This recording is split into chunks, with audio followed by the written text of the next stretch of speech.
दिल्ली के चुने हुए मुख्यमंत्री अरविंद केजरीवाल जी को भारतीय जनता पार्टी की तानाशाह सरकार ने गिरफ्तार कर लिया। इस गिरफ्तारी के खिलाफ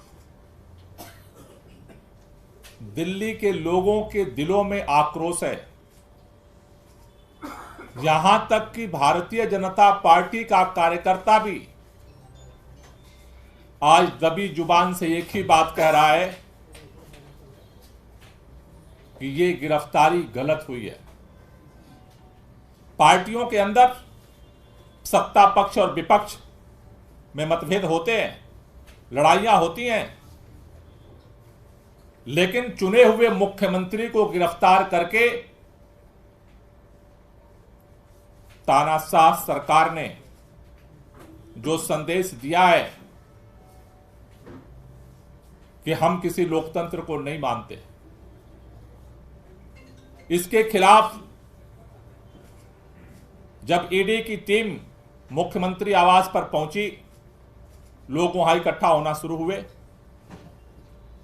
जितनी संख्या में लोग पहुंचे उससे कई गुना ज्यादा फोर्स लगा करके पूरा मुख्यमंत्री आवास छावनी में तब्दील कर दिया गया। अगले दिन इसके विरोध में भारतीय जनता पार्टी के राष्ट्रीय मुख्यालय पर प्रदर्शन करने के लिए लोग पहुंचे। पूरे इलाके में चप्पे चप्पे पर पुलिस बिठा दी गई। आम आदमी पार्टी का कार्यालय सील कर दिया गया। जो लोग भी अपना आक्रोश लोकतांत्रिक तरीके से शांतिपूर्वक व्यक्त करते जा रहे थे, महिलाओं को, पुरुषों को, बुजुर्गों को घसीट घसीट के गिरफ्तार किया गया। अगले दिन जब लोग शहीदी पार्क पर भगत सिंह, राजगुरु, सुखदेव के शहादत दिवस पर शहीदी पार्क पहुंचे संकल्प लेने के लिए, उसको सील कर दिया गया। वहां से लोगों को गिरफ्तार किया गया। आज जब मुख्यमंत्री अरविंद केजरीवाल जी की गिरफ्तारी के खिलाफ प्रधानमंत्री निवास पर लोग पहुंच रहे थे, ये पूछने के लिए कि आखिर चुने हुए मुख्यमंत्री को जेल, शरद रेड्डी को बेल और 55 करोड़ का भाजपा का खेल, ये क्या है? इसका जवाब इस देश के प्रधानमंत्री को देना पड़ेगा। चारों तरफ से घेर करके सारे कार्यकर्ताओं को, सारे नेताओं को गिरफ्तार कर लिया गया। महिलाओं को घसीट घसीट के गिरफ्तार किया गया। पूरे दिल्ली को आज पुलिस छावनी में तब्दील कर दिया गया है।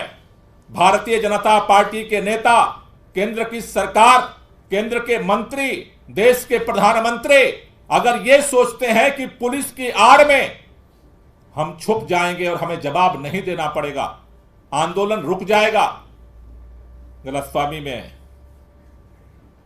इस देश के अंदर, इस दिल्ली के अंदर अरविंद केजरीवाल से लोग मोहब्बत करते हैं। और आपने जिस तरीके से फर्जी केस में अरविंद केजरीवाल को गिरफ्तार किया है, उसका पूरा सच आज देश के सामने आ चुका है। जिसके गवाही के आधार पर आपने अरविंद केजरीवाल को गिरफ्तार कर लिया, उसको बेल मिल गई और आपके खाते में 55 करोड़ रुपए ट्रांसफर हो गए, आपका खेल हो गया। ये नंगा सच आज पूरा देश देख रहा है। आप जिस तरह से पूरे दिल्ली के अंदर 144 धारा लागू करके आज ऐसा लग रहा है कि दिल्ली पुलिस स्टेट बन गया। मैं केंद्र सरकार से कहना चाहता हूं, ये लड़ाई, ये आंदोलन आपके पुलिस के दम पे रुकने वाला नहीं है। ये आवाज पूरे देश के अंदर पहुंच रही है और उसी आवाज को बुलंद करने के लिए हमारा जो अगला टारगेट है वो 31 मार्च रामलीला मैदान की इंडिया गठबंधन की महारैली, जिसमें पूरे देश से इंडिया गठबंधन के सभी प्रमुख लीडर्स उसमें शामिल होने के लिए आ रहे हैं। दिल्ली के लोग लाखों की तादाद में रामलीला मैदान 31 तारीख को 10 बजे पहुंचेंगे। उसकी तैयारी के लिए आज से हमने अपनी रणनीति शुरू कर दी है। अगले 31 तक हम लोगों के बीच में जाएंगे और इस तानाशाही के खिलाफ रामलीला मैदान में आकर के शांतिपूर्वक अपने आवाज को बुलंद करने के लिए आह्वान करेंगे। इसके लिए आज दिल्ली के 70 विधानसभा क्षेत्रों में सभी विधायक, सभी पार्षद, हमारे विधानसभा अध्यक्ष, विधानसभा के पदाधिकारी, वार्ड के पदाधिकारी, मंडल के पदाधिकारी और बूथ के पदाधिकारियों के साथ आज रात तक हम सभी विधानसभा क्षेत्रों में महारैली की तैयारी बैठक को पूरा करने की तरफ हम बढ़ रहे हैं। कल दिल्ली के अंदर सभी 2500 से ज्यादा पोलिंग स्टेशन हैं। उन 2500 जगहों पर कल विधानसभा के पदाधिकारी और हमारे विधायक और पार्षद जा करके वहां पर जनता के साथ 31 मई के लिए तैयारी बैठक करेंगे। 28 मार्च से हर मंडल की टीम पर एक प्रभारी नियुक्त किया जा रहा है, यानी कि 2600 2600 प्रभारी हम नियुक्त कर रहे हैं हर मंडल पे एक प्रभारी रैली के लिए। और ये 2600 जो प्रभारी हैं ये वहां मंडल पे टीम बना करके 28 मार्च से घर घर जा करके रामलीला मैदान में लोगों को आने के लिए आमंत्रण देंगे।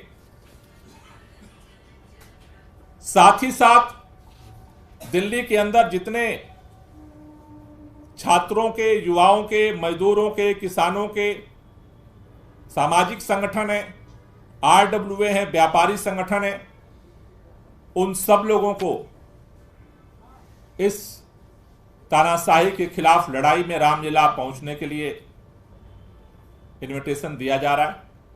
और सबसे हमारी अपील है, क्योंकि आज अगर ये तानाशाह सरकार अगर चुने हुए मुख्यमंत्री को उठा सकती है, गिरफ्तार कर सकती है, तो कल इस दिल्ली के अंदर कोई नहीं बचेगा जो आवाज उठाएगा। इसलिए आज ये लड़ाई एक व्यक्ति, एक पार्टी, इंडिया गठबंधन की नहीं, इस देश में संविधान और लोकतंत्र से मोहब्बत करने वाले हर व्यक्ति की लड़ाई बन चुकी है। इसलिए सभी लोगों से मेरा निवेदन है कि आप ज्यादा से ज्यादा संख्या में जो संविधान और लोकतंत्र से मोहब्बत करते हैं वो इस रैली में शामिल होने के लिए रामलीला मैदान पहुंचें। इस पूरी तैयारी के लिए हमने अपने मंत्री और विधायकों में से ऑब्जर्वर्स नियुक्त किए हैं, जो अलग अलग विधानसभाओं में जा करके इसकी तैयारी की समीक्षा कर रहे हैं, इसकी निगरानी रखेंगे।